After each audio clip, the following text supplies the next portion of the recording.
آج بھی سڑکوں پہ بھوک سے تڑپ رہی ہے. اس کو شاید پاکستانی یا پنجاب کی عوام کو روزہ اتنا مسئلہ نہیں لگ رہا, اتنا مشکل نہیں لگ رہا, کیونکہ آلریڈی عوام عادی ہو چکی ہے اس طرح کی بھوک اور اس طرح کا سارا دن کا کھانا نہ کھانے کی. اور یہ سلسلہ ایک پاکستان میں افسوسناک ہے. ہم نہیں کہہ سکتے حکومت کی ذمہ داریوں میں کیا کیا شامل ہے, مگر یہ ضرور شامل ہے کہ آپ اپنی عوام کے لیے کچھ نہ کچھ بہتر راستہ کریں. یہ افسوسناک ہے. ہمایوں صاحب اب میں چلتا ہوں لندن میں جناب مکیمہ خان صاحب کی طرف. مکیمہ صاحب, ایک طرف تو مہنگائی ہے, بے روزگاری ہے, پاکستان کا زر یہ جو ڈیفالٹ کے قریب ہے, لیکن حکمرانوں کی عیاشیوں میں, یہ کمینہ کے بڑھانے میں, ان کی تنخواہیں بڑھانے میں, اور بیوروکریٹ کو گاڑیاں دینے میں, اور مختلف چیزوں پر اللہ تعالیٰ پر چلانے میں, اور خاص طور پر یہ جو رویت حلال کمیٹی ہے اور یہ کرکٹ کا جو سسٹم ہے, اس پہ اربوں روپے خرچ کیے جا رہے ہیں. تو اس بارے میں آپ یہ بتائیں, آپ کمپیئر کریں کہ پاکستان میں مہنگائی اور ان کی عیاشیاں یہ پاکستان کو کس طرح لے جا رہی ہیں. بڑا ویلڈ سوال ہے آپ کا آج کل کے حالات میں. اب آپ یہ دیکھیں کہ حکومتی دعوے اپنی جگہ ہیں, لیکن اینکر جو مائک یا کیمرہ لے کر سڑکوں پہ جاتے ہیں تو عوام کیا جواب دے رہی ہوتی ہے. وہ ایک بیرومیٹر ہے جو بتاتا ہے آپ کو کہ عوام کتنی خوش ہے. مکیمہ صاحب, جو اینکر جاتے ہیں نا, ان کا پروگرام ایڈٹ کر دیا جاتا ہے. ارے یہ تو ہر دفعہ ہی ہوتا ہے, ہر دور میں ہوا ہے اور ہوتا رہے گا, کیونکہ جی پلے ہوئے سچ تے کوٹھے چڑھ کے نچ. سچ جو ہے برداشت نہیں ہوتا, وہ پامبڑ بال دیتا ہے. جہاں تک آپ نے حالیہ صورتحال پر بات کی تو مبارک ہو قوم کو کہ اس وقت ہمارے پاس وفاقی وزراء کی تعداد 30, وزراء مملکت کی 9, 4 مشیر اور 7 معاون خصوصی ہیں.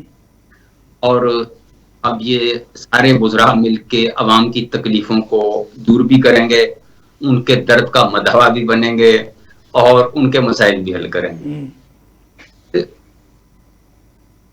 جو کچھ صورتحال ہے گورننس کی وہ آپ کے سامنے ہے کہ گریڈ 22 کی اس وقت 40 اسامیاں خالی ہیں. ہائی پاور سلیکشن بورڈ جو ان اعلیٰ افسران کی ترقی کا فیصلہ کرتا ہے, اس کا آخری اجلاس 2023 میں منعقد ہوا تھا. کئی افسر جن کی ترقی ہونی تھی گریڈ 21 سے 22 میں, وہ حسرتی لیے ہوئے یا تو ریٹائر ہو گئے یا دنیا سے رخصت ہو گئے. اس وقت وفاقی سیکرٹریز کی نصف سے زائد پوسٹوں پر گریڈ 21 کے افسران تعینات ہیں. اچھا. دوسرا, پولیس کے 11 آئی جیز کی اسامیوں پر 21 گریڈ کے افسر بیٹھے ہوئے ہیں, جبکہ یہ 22 گریڈ کی پوسٹ ہیں. تو اب آپ دیکھ لیں کہ کیا ہو رہا ہے. اور پھر وزارت خزانہ کی رپورٹ ہے 2023-24 میں خسارے میں چلنے والے حکومتی ادارے جن کو ایس او ایز کہتے ہیں نے ایک سال میں 851 ارب روپے کا خسارہ کیا ہے, جس سے ان اداروں کا مجموعی خسارہ 9200 ارب تک پہنچ گیا ہے.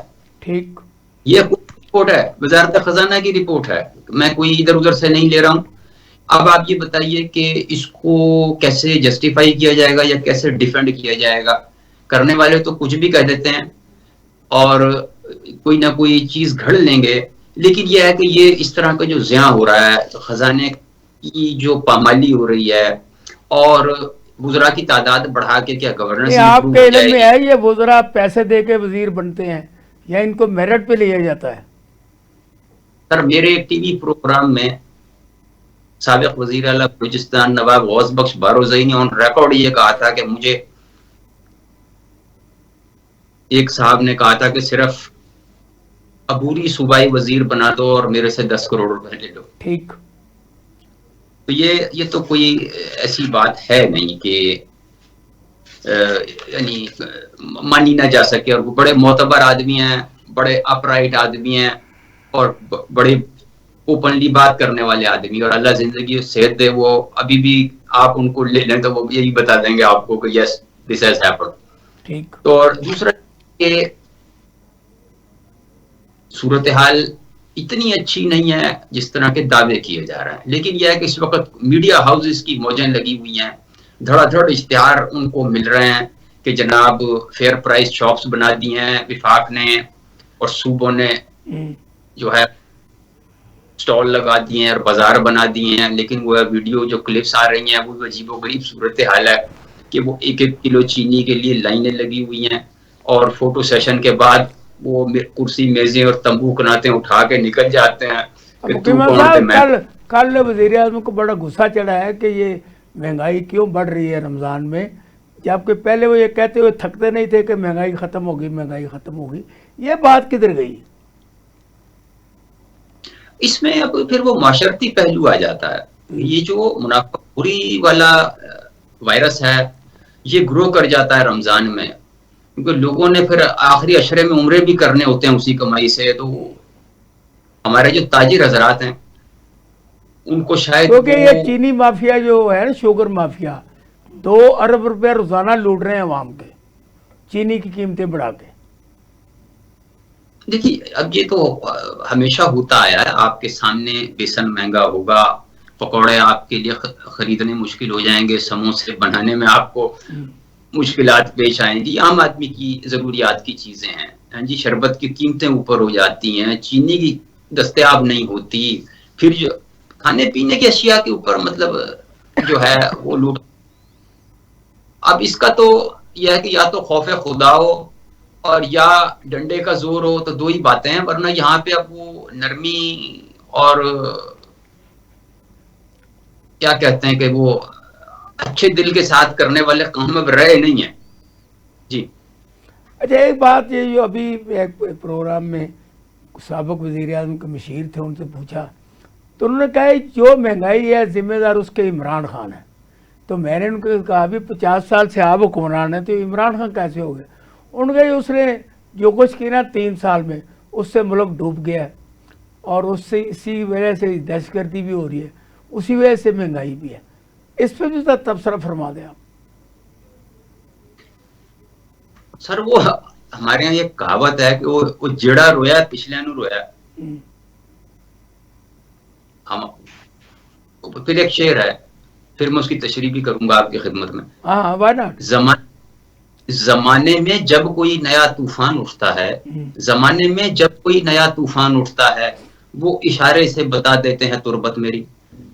اب یہ ہمارے یہاں سیاستدانوں کا وتیرہ رہا ہے کہ انہوں نے ہمیشہ پچھلی حکومتوں پہ الزام تراشی کی ہے، بس یہی کہا کہ جی ہم آئے تھے تو خزانہ خالی ملا تھا، جو کچھ ملک کی بربادی ہوئی سابق حکومت نے کی ہے، اور پیچھے والی جو حکومت تھی اس نے ہمارے لیے تو کچھ چھوڑا ہی نہیں. اب عوام بیچاری اسی میں پس جاتی ہے، یہی سوچتے رہتے ہیں کہ یار وہ یہ کون کھا گیا اور یہ کون لوٹ کے لے گیا اور یہ کیسے ہو گیا. اور بعد میں حکومتی دسترخوان پہ پھر وہی اکٹھے ہو جاتے ہیں جو پچھلی حکومتوں پہ تانا زنی کر رہے ہوتے ہیں، وہ یار غار بن جاتے ہیں. جی زیور صاحب، آپ یہ بتائیں، ابھی آپ نے ہمارے دونوں محترم مانچسٹر سے لندن سے گفتگو سنی، آپ اس بارے میں کیا کریں گے؟ کیونکہ رمضان ہے، مہنگائی ہے، ہر طرف بھوک اور ننگ نے ڈیرے ڈالے ہوئے ہیں، حکمران ان کہتے ہیں یہ یہاں پہ سارا ہی اچھا ہے، تو آپ کی نگاہ میں کیا اچھا ہے کیا برا ہے؟ بسم اللہ الرحمن الرحیم. شکریہ سان صاحب کہ آپ نے مجھے مدعو کیا. آج رمضان کی دوسری رمضان ہے، سب کو مبارک. رمضان میں ہمارا پہلا پروگرام رمضان کا. دوسری بات یہ ہے کہ مہنگائی جو ہے وہ شہباز شریف صاحب کو نظر نہیں آتی، مریم صاحبہ کو نظر نہیں آتی. جب پاکستان میں مہنگائی، دودھ کی نہریں انہوں نے چلا دی، کنویں چل رہے ہیں دودھ کی نہروں کے، اور اتنا پیسہ، اتنی نوکریاں اور اتنا خوشحال پاکستان ہو چکا ہے، اور وزیر اعظم صاحب بڑے پریشان ہو گئے ہیں کہ مہنگائی بڑی ہو گئی ہے. آپ اپنی آنکھوں سے پٹی تو اتاریں، پھر آپ کو نظر آئے کہ دنیا کس طرف جا رہی ہے، مہنگائی کتنی زیادہ ہو گئی ہے. کیونکہ سبزی، دال، آٹا، چاول جو روزانہ کچن کی آئٹم ہے وہ آسمان سے باتیں کر رہی ہیں. ہاتھ لگا سودا لینے جاؤ باہر مارکیٹ میں تو آپ 10 چیزوں کی بجائے 2 چیزیں پرچیز کر سکتے ہو. اور مجھے یہ نہیں سمجھ آ رہی کہ آپ کے وزیر خزانہ جو ہے وہ بار بار ٹی وی پہ آ کے کہتے ہیں کہ پاکستان میں 0% مہنگائی ہو گئی ہے. اور چاچا جان آپ کے جو ہیں وہ ہر وقت یہی کہتے ہیں کہ مہنگائی ختم ہو چکی ہے. لیکن حکمرانوں کا دعویٰ کہ ہم نے مہنگائی ختم کر دیا.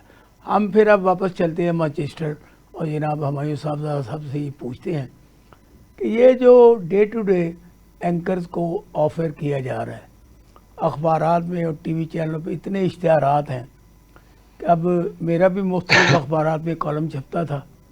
کل میں نے محکمہ سوئی گیس کے اور ڈاک خانے میں جو پیسے جمع کیے جاتے ہیں اس پہ کالم لکھا.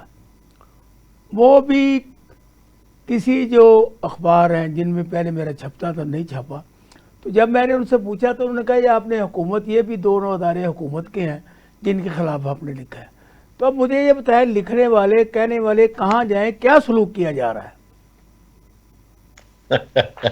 احسان صاحب جب پورے کا پورا یعنی آپ دیکھیں نا کوئی بھی راستہ ایسا نہیں چھوڑا جا رہا ہے جس سے مجھے انہوں نے کسی پہلے کی کہا یہ آپ یہ سیاست میں لکھتے ہیں نا اس پہ آپ بڑا سخت لکھتے ہیں, آپ کوئی جو محکموں میں کرپشن یا کچھ اور اس پہ لکھیں.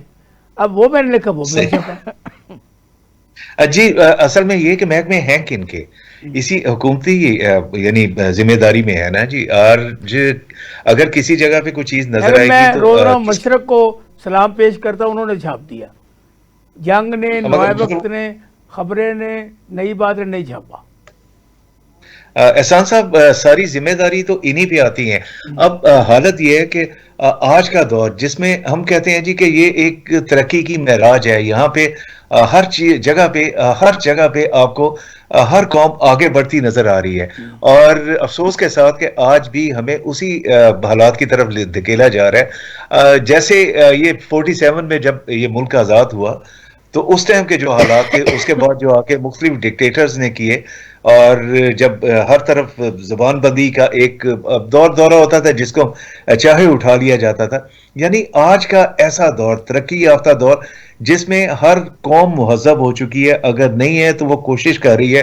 ایک واحد ہم قوم ہے جو مہذب ہونے کے بجائے ہم پیچھے کی طرف جا رہے ہیں, ہم پھر اسی دور جہالیت کی طرف اپنا سفر یعنی ہم اس طرف موڑ رہے ہیں. کوئی احساس نہیں ہے. ٹھیک ہے جن کے مفادات ہیں انہوں نے یہ کرنا ہے, مگر جو اس میں شامل ہو رہے ہیں, اس مفادات میں استعمال ہو رہے ہیں, ان کے تو نعرے کچھ اور تھے, ان کے ایجنڈاز تو کچھ اور تھے. وہ تو چاہتے تھے کہ یہ ملک آگے بڑھے. وہ خود بھی بہت زیادہ احسان صاحب ڈسے ہوئے تھے, بار بار انہی اداروں سے انہی لوگوں سے ڈسے ہوئے تھے, مگر آج بھی انہی کے اشاروں پہ چل رہے. احسان صاحب یہ جو ایک روایت بن رہی ہے یا جو ایک سفر ہم شروع کر رہے ہیں, یہ آگے جا کے ہمارے لیے بہت پریشانیاں کرے گا. خدا نہ خواستہ میں کبھی بھی نہیں یہ سوچ سکتا کہ اس ملک کو کوئی بہت زیادہ بڑا مسئلہ بن جائے, مگر ہم ایسے ہیں جیسے جان بوجھ کے اس کو اس طرف لے کے جا رہے ہیں. آج آپ دیکھیں اسی زبان بندی, اسی یعنی جو ایک معلومات پہ اس حد تک آپ یعنی آپ جیسے لوگوں کی زبان بندی کر کے ہم بالکل ہی بلوچستان کو وہاں آپ دیکھیں کہ ہم گیو اپ کر چکے ہیں, ہم ہینڈز اپ ہو چکے ہیں, کوئی حالات کا پتہ ہی نہیں ہے. یہی حالت کے پی کے میں ہے. آپ صرف اس چیز کو دیکھ لیں کہ یہ وہ یعنی میڈیا ایسی چیز ہے جو اب معاشرے کی آنکھ بن چکا ہے. ہمیں کچھ پتہ نہیں ہوتا تھا, آج ہر چیز کا پتہ ہوتا ہے. معاشرے کی آنکھ کو تو پھوڑ دیا جناب. سر وہی ہے کہ معاشرے کی آنکھ کو اس کو پھوڑ کے اندھا کیا جا رہا ہے. چلے ایک آنکھ بھی تھوڑی سی رہنے دے. آج دیکھیں جتنے بھی بولنے والے, جو بھی حق کی آواز, ظاہر ہے کہ ان کے بھی کچھ مفادات ہوتے ہوں گے, مگر پھر بھی یہ تھا کہ ہمیں بہت ساری چیزوں کا علم ہو جاتا تھا. آج ہر طرف زبان بندی کی جا رہی, ہر بندے کو خاموش کیا جا رہا ہے. تو اس کے اثرات احسان صاحب کیا نکلیں گے؟ ہم اس ملک کو اس طرف لے کے جا رہے ہیں جس میں ہم کہہ رہے ہیں کہ ہمیں اس کی ضرورت نہیں ہے. صاحب یہاں یہ کیا جا رہا ہے کہ گلا بھی دبایا جا رہا ہے اور کہا جا رہا ہے کہ آپ آنکھیں نہ نکالیں. جناب مقیم احمد صاحب, آپ ماشاءاللہ بڑے باشعور اور آپ کا اس شعبے سے تعلق ہے. آپ یہ بتائیں کہ جب 60 صفحے کے تمام اخباروں میں اشتہار چھپیں گے اور اس میں صرف حکومت کی ترجمانی ہوگی اور میرے جیسے بندے کا کوئی کالم بھی نہیں چھپے گا, تو پھر آپ اس معاشرے کو کس نگاہ سے دیکھتے ہیں؟ احسان صاحب آپ اس چیز سے واقف ہیں اور ہمارے ناظرین بھی واقف ہیں کہ ہر دور میں حکومتوں نے میڈیا کو اپنا دست و بازو بنانے کی کوشش کی ہے, جیب کی گھڑی. بنائی اور ہاتھ کی کلام بنائی، اور بے شمار لوگ ہیں اس طبقے سے جنہوں نے بے شمار فائدے اٹھائے. کوئی بھی حکومت کا دور دیکھ لیں، چاہے وہ سکندر مرزا کا ہو، ایوب خان کا ہو، جنرل ضیاء کا ہو، پرویز مشرف کا ہو، پیپلز پارٹی کا ہو. لیکن اس میں بدترین بدتر جو حالات کس حکومت میں ہیں یہ بھی ذرا بتا دیں. مقیم صاحب شاید کسی ڈکٹیٹر نے بھی اتنے برے حالات نہیں پیدا کیے جتنے آج کے دور. یعنی یہ اس کو کیا یعنی آپ سے رہنمائی ضرور لیں گے کہ یہ کس طرح کا ایک حکومتی نظام ہے؟ یہ بھی ڈکٹیٹرشپ ہے؟ واہ جی واہ واہ. جی مقیم صاحب. سر ضروری نہیں ہے کہ وہ ڈکٹیٹر جو ہے وہ آپ کے سامنے ہو. کئی دفعہ ڈکٹیٹر جو ہیں وہ پردے کے پیچھے بھی ہوتے ہیں، اور کئی دفعہ یہ ہے کہ کٹھ پتلی بھی نچاتے ہیں. وہ کبھی ایسا بھی ہوتا ہے کہ وہ حامد کرزئی کی طرح کی سیٹلائٹ حکومتیں ہوتی ہیں اور سسٹم ریجیم چلائی جاتی ہے. اور جیسا کہ آپ کہہ رہے ہیں کہ ہر دور میں قدغن لگانے کے طریقے یا طریقہ واردات جو ہے وہ بدلا جاتا ہے، اور ہر دفعہ اس میں کوئی نئی جدت آتی ہے. پہلے یہ تھا پچھلے ادوار میں کہ صحافی کو فون کروا دیتے تھے، اس کو دبانے کی کوشش کرتے تھے. پھر محترمہ بے نظیر بھٹو کے دور میں یہ نئی ایک صاحب نے، اور یہ صحافیوں میں سے بڑے سینئر آدمی تھے، انہوں نے کہا جی آپ مالکان سے بات کریں. اس کے بعد پھر یہ کہ نیا رواج یہ ہو گیا کہ ڈائریکٹ مالکان کو فون آ جاتا ہے اور وہ بندہ جو ہے گھر چلا جاتا ہے. اللہ اللہ خیر سلا. تو بنیادی طور پہ ان کی وہ جو معاشی لائف لائن ہے انہوں نے وہاں سے اس کو پکڑ لیا کہ بھائی اس کو تنخواہ نہیں ملے گی یا اس کو جاب سے نکال دیا جائے گا تو نہ رہے گا بانس نہ بجے گی بانسری. پھر اس کے بعد اب یہ سوشل میڈیا کا زمانہ آ گیا. ہر آدمی جو ہے اس وقت وہ 4 انچ کی اسکرین ٹچ موبائل لے کے کچھ بھی کر سکتا ہے. اس کے بچاؤ کا پھر یہ حربہ نکلا کہ وہ یہ پیک آرڈیننس آ گیا. اب اس میں جو سزائیں ہیں وہ ماشاءاللہ بڑی صحت مند قسم کی ہیں. اللہ دشمنوں کو بھی اس سے بچائے. لیکن یہ ہے کہ وہ ایک تھریڈ بھی بن گئی اور اس کا استعمال بھی ہو رہا ہے. اور اب آپ کے سامنے اس طرح کے واقعات ہیں کہ لوگوں کو آف ایئر کیا جا رہا ہے. اور اس میں آپ اس کا آفٹر آل رزلٹ کیا سمجھتے ہیں؟ اب دیکھو نا مالکان ہیں ان کو اشتہار چاہیے، ان کو کوئی خبر نہیں چاہیے. اب جو ملازمین ہیں انہوں نے تو اپنی عقل کے مطابق بات کرتے ہیں، وہ لے کے جاتے تو وہ کٹ جاتی ہے یا ان کو آفر کر دیے، ان کو نوکری سے نکال دیا ہے. تو اس کا پھر آپ کی دانش میں کوئی حل ہے؟ حل برداشت ہے. دیکھیے سارا مسئلہ یہ ہوتا ہے کہ حکومتیں تنقید برداشت نہیں کر سکتی. وہ دل بڑا رکھنا چاہیے، کوئی مسئلہ نہیں ہے. پھر آج کل کے دور میں یہ جو مقیم صاحب چھوٹی سی میں گزارش کروں. دیکھیں سر بات یہ کہ یہ اگر مختلف ادوار اٹھا کے دیکھ لیں تو ایک جنرل پرویز مشرف کا ایک دور ایسا تھا جس میں میڈیا کو ایک اس طرح کی آزادی ملی کہ جس میں کوئی قدغن نہیں یا کوئی ایسا انہوں نے کوئی امپوز نہیں کیا کسی بھی قسم کی پابندی کا. یعنی ہر بندے کو کھل کے بولنے کی اجازت تھی. مقیم صاحب افسوس کے ساتھ میرے اور آپ جیسا بندہ یا کوئی اور بھی بندہ آج پاکستان میں اس دور کو بہترین قرار دے رہا ہے میڈیا کے حوالے سے یا ایک آواز اٹھانے کے معاملے میں. کیا میں پھر وہی بات کہوں گا کہ کیا یہ ایک جمہوری حکومت جس کے سامنے ہم کھڑے ہو کے ببانگے دہل یہ بول سکتے ہیں کہ جی وہ ایک ڈکٹیٹر کا دور اچھا تھا؟ صحیح بات. جی مقیم صاحب. اب یہ تھوڑا ہی تھا کہ اس دور میں کوئی چیز اچھی تھی یا اس دور میں کوئی چیز اچھی ہے. جو بھی چیز مثبت ہوگی اسے مثبت ہی کہا جائے گا. لیکن میں زہر ہلاہل کو کبھی کہہ نہ سکا قد. یہ کہ وہ اپنی اپنی سوچ کے مطابق اپنے نظریے کے مطابق لیکن یہ ہے کہ اخلاقی اور معاشرتی حدود سے باہر نہیں جانا چاہیے. تنقید کا مطلب یہ نہیں ہوتا کہ آپ دوسرے کو چوک میں برہنہ کر دیں یا اس کے اور اس کے خاندان کے اوپر لعن طعن شروع کر دیں, آپ میم بنانے شروع کر دیں, آپ ٹرولنگ شروع کر دیں, آپ باپردہ خواتین کو رگیدنا شروع کر دیں میڈیا میں, اور جلوت اور خلوت کا فرق ہی مٹا دیں. یہ چیزیں جو ہے نا یہ پیش نظر رکھنی ضروری ہوتی. اور مسئلہ یہ ہے کہ صحافی تنظیمیں ابھی تک کوئی لائحہ عمل لے کر سامنے نہیں آ سکی. قانون بنتے ہیں, وعدے کیے جاتے ہیں اور دعوے بھی بڑے ہوتے ہیں, لیکن یہ ہے کہ جہاں 5 مرلے کا پلاٹ نظر آیا وہ سارے دعوے نظریے وہ ایک طرف رہ. صحیح بات ہے. اچھا ہاں جی, مجھے میں اپنا ایک مصرع ہے, میں اس میں تضمین کر کے پیش کر دیتا ہوں کہ وہ پلاٹوں کے انتخاب نے رسوا کیا مجھے. تو مسئلہ سارا یہاں سے بگڑ گیا کہ لوگوں کا مطمع نظر یا کامیابی کی معراج یہ رہ گئی ہے کہ جناب وہ میڈیا ٹاؤن میں پلاٹ مل جائے.